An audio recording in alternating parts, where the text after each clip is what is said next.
చదువు ఒక్కటే కాదు, అంటే పెళ్ళి ఒక్కటే కాదు, చదువు ఉంది దానికిన్నా అంటే పెళ్ళి చేసుకోవడానికి టైం వస్తుంది, చేసుకోవచ్చు. బట్ దానికి బిఫోర్ మనకి అంటే ఒక టైం ఉండాలి, ఒక విషెస్ ఉంటాయి, ఒక డ్రీమ్స్ ఉంటాయి, అదని మనం ఫుల్ఫిల్ చేసుకోవాలి. సో అదన్నీ చేసుకోవడంతో ఎవరైనా అడ్డం వస్తే దాన్ని ఎలా ఎదురించుకోవాలి అండ్ హౌ టు అన్నీ బ్యాలెన్స్ చేస్తూ, బట్ ఏదైనా ప్రాబ్లం వస్తే కూడా దాని నుంచి బయటకు రావాలి అండ్ సపోర్టింగ్గా అన్ని దాంట్లో ఉండాలి అని చేయాలంటే ఇట్స్ వెరీ ఇన్స్పిరేషన్. అండ్ ఇండిపెండెంట్గా ఎస్ మెయిన్గా. మీ రియల్ లైఫ్ క్యారెక్టర్కి దీనికి ఏమన్నా కొంచెం సిమిలారిటీస్ కనిపిస్తుంది? మీరైతే అసలు సీరియల్లోకి ఇక్కడికి చాలా చిన్న అమ్మాయిలా అనిపిస్తున్నారు. సీరియల్లో కొంచెం ఏజ్ అనిపిస్తుంది, ఇక్కడైతే చాలా చిన్న అమ్మాయిలా కనిపిస్తున్నారు. అంటే ఒక 80% సిమిలర్ అనొచ్చు నా క్యారెక్టర్ ఎలా ఉందని. అంటే నాకు ఎలా ఉందో డ్రీమ్స్ కానీ ఎలా ఉండాలి అదన్నీ ఎలా ఉందో థింకింగ్ కానీ అదన్నీ సీరియల్లో కొన్ని అలాగే ఉంది. అండ్ ఎవరైనా నాకు ఏమైనా చెప్తే నేను అది తీసుకొని రివర్స్లో చెప్పేస్తా, అంటే నేను రాంగ్ లేదన్నప్పుడు. అలాగే క్యారెక్టర్ కూడా అలాగే ఉంది. బట్ ఎక్కడెక్కడో నేను మాట్లాడకూడదు, ఈ టైం నాది కాదు అన్నప్పుడు నేను ఊరికే ఉంటాను. అలాగనే క్యారెక్టర్ కూడా అలాగే ఉంది, రియల్ లైఫ్ను అలాగే ఉంది. అండ్ ఏదైనా చెయ్యాలి అని ఏ క్యారెక్టర్ ఎలా ఉందో సేమ్ అందరికీ ఉంటుంది. కానీ కొన్ని అమ్మాయిలు అయితే ఇంట్లో ఫ్యామిలీ కోసమో ఇంకెవరి కోసమో అన్నీ దాచిపెట్టి చేయరు. సో వాళ్ళన్నీ చూస్తుంటే ఏదైనా ఒక్క 10% అయినా వాళ్ళకి ఇన్స్పిరేషన్ అవుతాయి, ఏదైనా చేస్తారు అని ఫైనల్లీ. నిజంగా ముఖేష్ సీరియల్లో క్యారెక్టర్స్ అన్నీ కూడా చాలా నీట్గా క్యారీ అవుతూ ఉంటాయి. సీరియల్ కూడా చాలా డీసెంట్ వేలో ముందుకెళ్తున్నట్టు అనిపిస్తుంటుంది.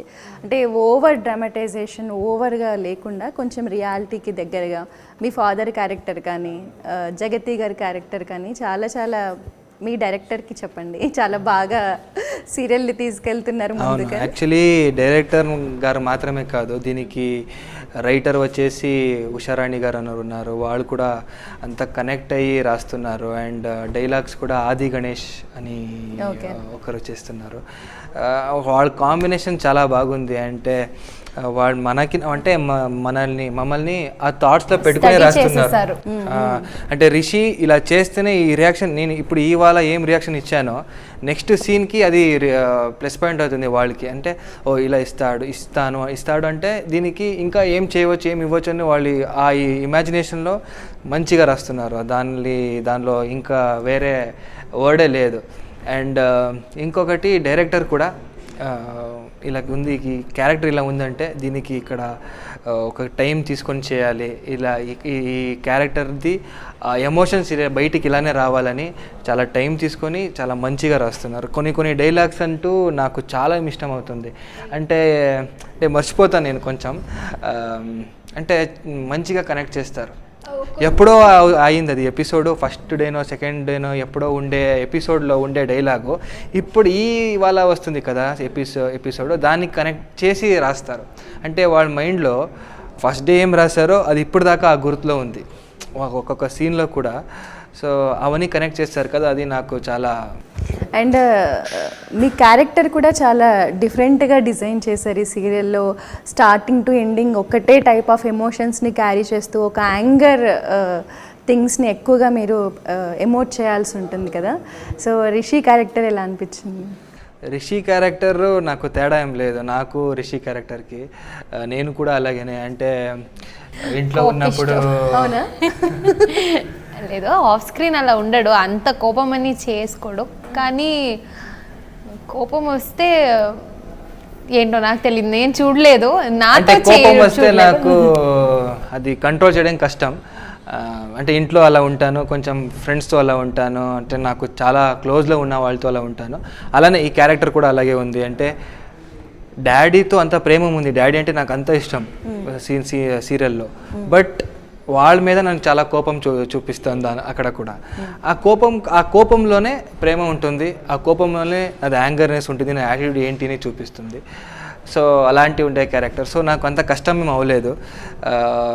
ఒక్కొక్క సీన్ కూడా ఇది నాదే, ఈ క్యారెక్టర్ నేనే అని చేశాను. సో అంత ఈజీగా కనెక్ట్ అయిపోయా ఈ క్యారెక్టర్కి. రైట్.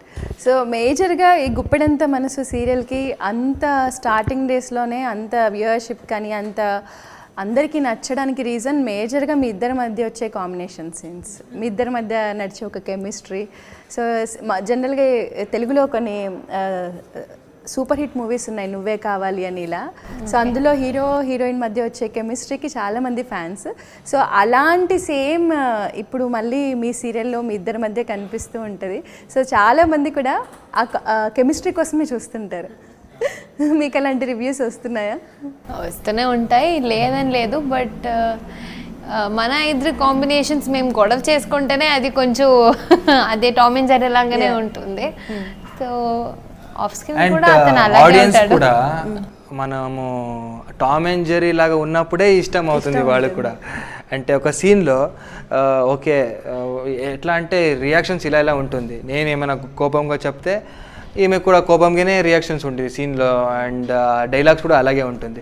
అంటే అది నచ్చుతుంది ఎవరికైనా. అంటే ఒక ఎస్పెషలీ ఒక లెక్చరర్తో ఒక స్టూడెంట్ అలా ఉండొచ్చా అనేది ఒక పెద్ద క్వశ్చన్ మార్క్.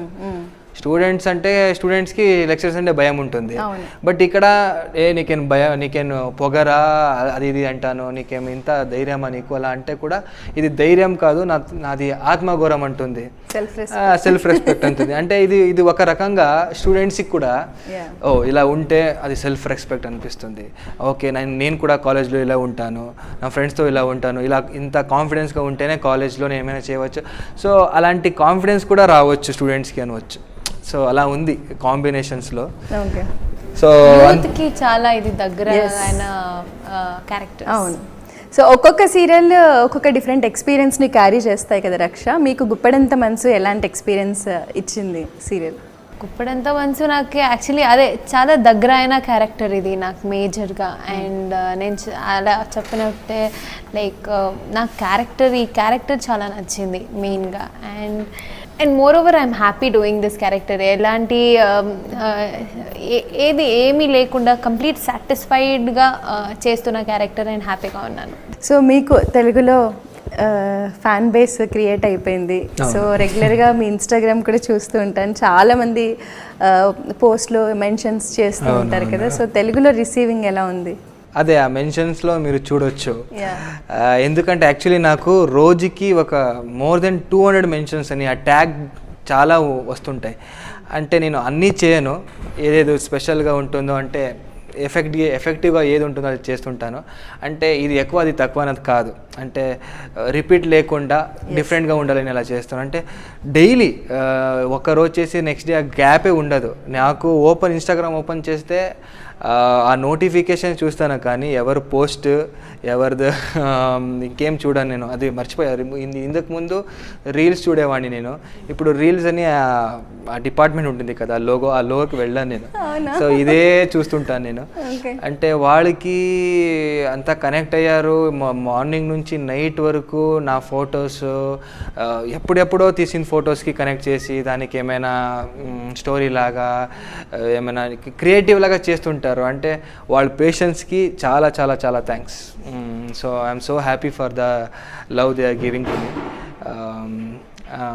ఇంకేం చెప్పవచ్చో తెలీదు. ఇలానే ఉండాలి మీ ప్రేమం నా మీద అనుకుంటా.